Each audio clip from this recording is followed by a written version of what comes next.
New year ആഘോഷങ്ങൾ തുടങ്ങി. ലോകം മുഴുവൻ ഫയർ വർക്ക്സ് കാണാനുള്ള തിരക്കിലാണ്. ഫയർ വർക്ക്സ് കാണാനായിട്ട് മനുഷ്യരെല്ലാം ഓടിക്കൊണ്ടിരിക്കുകയാണ് കേട്ടോ. ചില മനുഷ്യരൊഴികെ. ചില മനുഷ്യർ കഴിഞ്ഞ കുറെ ദിവസങ്ങളായി, അല്ല ആഴ്ചകളായി, അല്ല മാസങ്ങളായി, വർഷങ്ങളായി ചില മനുഷ്യർ ഫയർ വർക്ക്സ് കണ്ട് മടുത്തിരിക്കുകയാണ്. ജനിച്ച മണ്ണിൽ ജീവിച്ചിരിക്കുന്നു എന്ന ഒരൊറ്റ കുറ്റം കാരണം 10,000-കണക്കിന് മനുഷ്യരെയാണ് 2024 കൊന്നൊടുക്കിയത്. മറക്കാൻ സാധിക്കില്ല. അവർക്കൊന്നും ഈ ഫയർ വർക്ക്സ് കാണുന്നത് ഒരു എക്സൈറ്റ്മെന്റ് അല്ല.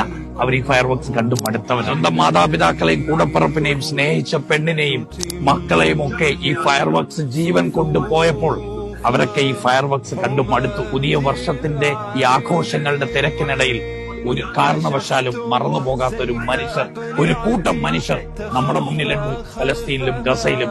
അവരെ മറന്നുകൊണ്ടാകരുത് നമ്മളുടെ ഈ ന്യൂ ഇയർ. നമുക്ക് വേണ്ടത് ശരിക്കും പുതിയൊരു വർഷമല്ല, പുതിയൊരു ഹൃദയമാണ്.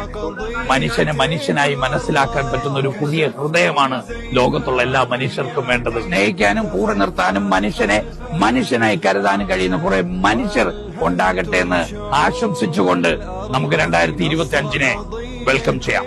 വെൽക്കം 2025.